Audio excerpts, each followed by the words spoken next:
अक्षय तृतीया से जुड़ी कुछ विशेष बातें जो आपको भी जानना जरूरी है। शास्त्रों में अक्षय तृतीया को स्वयं सिद्ध मुहूर्त माना गया है। अक्षय तृतीया के दिन मांगलिक कार्य जैसे विवाह, गृह प्रवेश, व्यापार अथवा उद्योग का आरंभ करना अति शुभ फलदायक होता है। सही मायने में अक्षय तृतीया अपने नाम के अनुरूप शुभ फल प्रदान करती है। अक्षय तृतीया पर सूर्य व चंद्रमा अपनी उच्च राशि में होते हैं। आइए जानते हैं कुछ ऐसे बातों को जिससे अक्षय तृतीया का महत्व होता है। नया वाहन लेना या गृह प्रवेश करना, आभूषण खरीदना इत्यादि जैसे कार्यों के लिए लोग इस तिथि का विशेष उपयोग करते हैं। मान्यता है कि यह दिन सभी का जीवन में अच्छे भाग्य और सफलता को लाता है। इसलिए लोग जमीन जायदाद संबंधी कार्य, शेयर मार्केट में निवेश या कोई नया बिजनेस शुरू करने जैसे काम को भी लोग इसी दिन से ही करते हैं। अक्षय तृतीया के विषय में मान्यता है कि इस दिन जो भी काम किया जाता है उसमें बरकत होती है, यानी इस दिन जो भी अच्छा काम करेंगे उसका फल कभी समाप्त नहीं होगा। अगर कोई बुरा काम करेंगे तो उस काम का परिणाम भी कई जन्मों तक पीछा नहीं छोड़ेगा। धरती पर देवताओं ने 24 रूपों में अवतार लिया था। इनमें छठा अवतार भगवान परशुराम का था। पुराणों में उनका नामकरण अक्षय तृतीया के दिन हुआ था। इस दिन भगवान विष्णु के चरणों से धरती पर गंगा अवतरित हुई थी। सतयुग, द्वापर युग व त्रेता युग के प्रारंभ की गणना इसी दिन से होती है। शास्त्रों की इस मान्यता को वर्तमान में व्यापारिक रूप दे दिया गया है, जिसके कारण अक्षय तृतीया के मूल उद्देश्य से हटकर लोग खरीदारी में लगे रहते हैं। वास्तव में यह वस्तु खरीदने का दिन नहीं है। वस्तु की खरीदारी में आपका संचित धन खर्च होता है। वैशाख के समान कोई मास नहीं है, सतयुग के समान कोई युग नहीं है, वेद के समान कोई शास्त्र नहीं है और गंगा जी के समान कोई तीर्थ नहीं है। उसी तरह अक्षय तृतीया के समान कोई तिथि नहीं है। वैशाख मास की वशिष्ठता इसमें आने वाली अक्षय तृतीया के कारण अक्षुण्ण हो जाती है।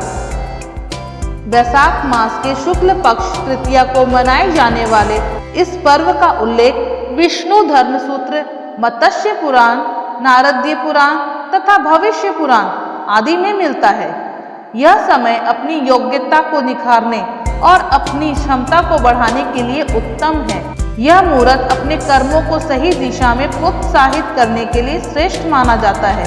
शायद यही मुख्य कारण है कि इस काल को दान इत्यादि के लिए सबसे अच्छा माना जाता है। वैशाख मास के शुक्ल पक्ष की तृतीया को आखा तीज के रूप में मनाया जाता है।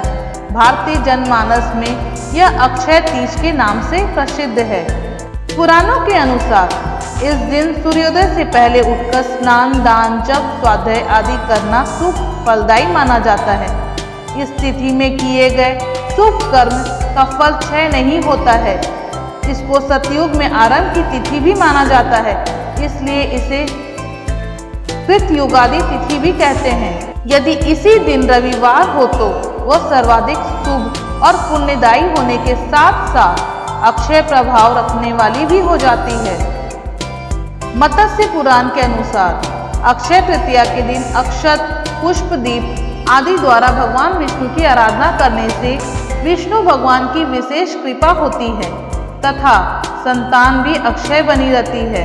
दीन दुखियों की सेवा करना, वस्त्र आदि का दान करना और शुभ कर्म की ओर अग्रसर रहते हुए मन, वचन व अपने कर्म से अपने मनुष्य धर्म का पालन करना ही अक्षय तृतीया पर्व की सार्थकता है।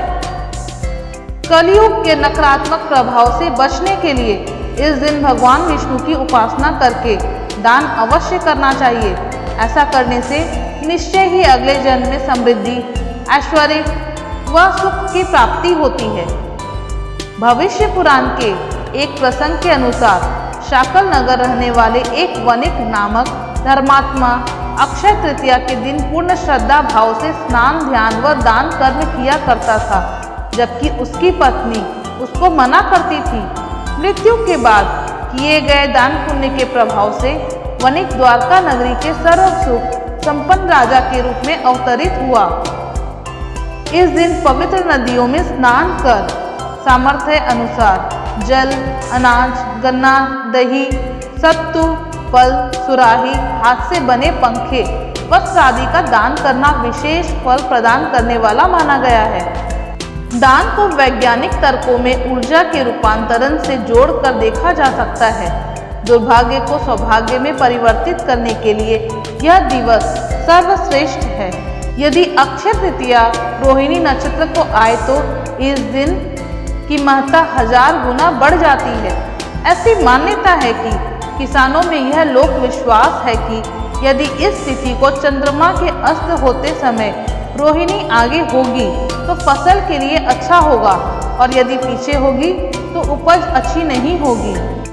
इस दिन प्राप्त आशीर्वाद बेहद प्रिय फलदायक माने जाते हैं। भविष्य पुराण के अनुसार इस तिथि की गणना युगादि तिथियों में होती है।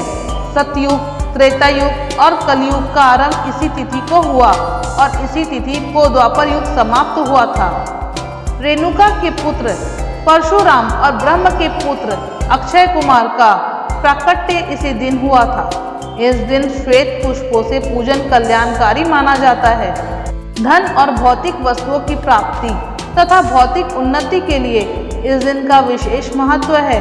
धन प्राप्ति के मंत्र, अनुष्ठान व उपासना बेहद प्रभावी होते हैं। स्वर्ण, रजत, आभूषण, वस्त्र, वाहन और संपत्ति के क्रय के लिए मान्यताओं ने अक्षय तृतीया के विषय में कहा गया है कि इस दिन का किया हुआ दान उसे खर्च नहीं कहा करते। यदि आप जितना दान करते हैं उससे कई गुना आपके अलौकिक कोष में जमा हो जाता है। मृत्यु के बाद जब अन्य लोक में जाना पड़ता है तब उस समय उस धन से दिया गया दान विभिन्न रूपों में प्राप्त होता है। पूर्ण जन्म से लेकर जब तक धरती पर आते हैं तब भी उस कोष में जमा धन के कारण धरती पर भौतिक सुख एवं वैभव प्राप्त होता है। इस दिन स्वर्ण, भूमि, पंखा, जल, सत्तू, जौ, छाता, वस्त्र कुछ भी दान कर सकते हैं। जौ दान करने से स्वर्ण दान का फल प्राप्त होता है।